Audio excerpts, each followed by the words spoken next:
Hello, welcome to our series of weekly devotionals. This week we're taking a look at a story in the book of Acts, the well-known story of the Apostle Philip and the conversion of the Ethiopian eunuch. I remember years ago, I was trying to put a garden into my backyard, and we planted something that was called a moonflower. And I didn't know a whole lot about plants. I still don't know a whole lot about plants, but I discovered that this flower was sort of unique because not only did it bloom only for a very short period of time, but it bloomed at night. In the middle of the night, the flower bloomed, and it was a very beautiful flower with white petals, but it only bloomed for a very short period of time in the middle of the night. And that's sort of a surprising aspect of this flower, because I think when you think normally, you think of growth and bloom, you think of during the daytime.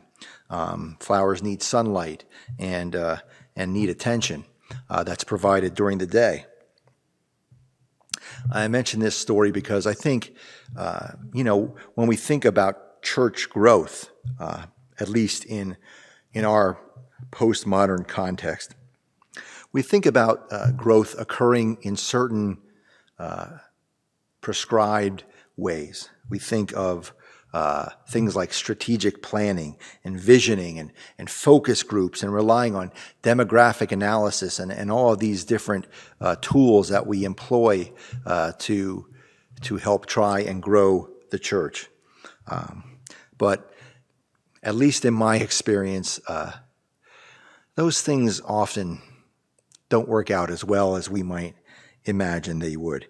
And in fact, growth when it comes to the Christian church often occurs in places and in areas and ways that we would not expect, in surprising ways.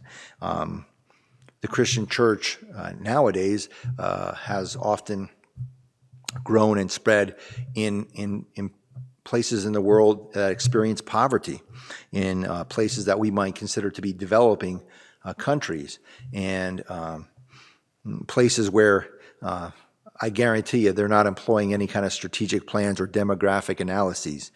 But the church is growing in these places. And in fact, the Bible's theologian Justo Gonzalez says that this has been the history of the growth of the Christian church, that it has grown not in the center, but at the periphery.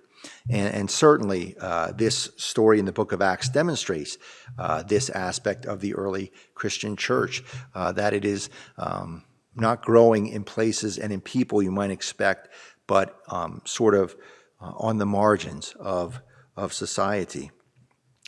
And I think that this story, and in fact the history of the entire Christian church, might move those of us living in the postmodern Christian world to consider that if we who are living sort of in the center of culture and society really want to experience the good news of Jesus Christ, we might have to move out to the margins a little bit.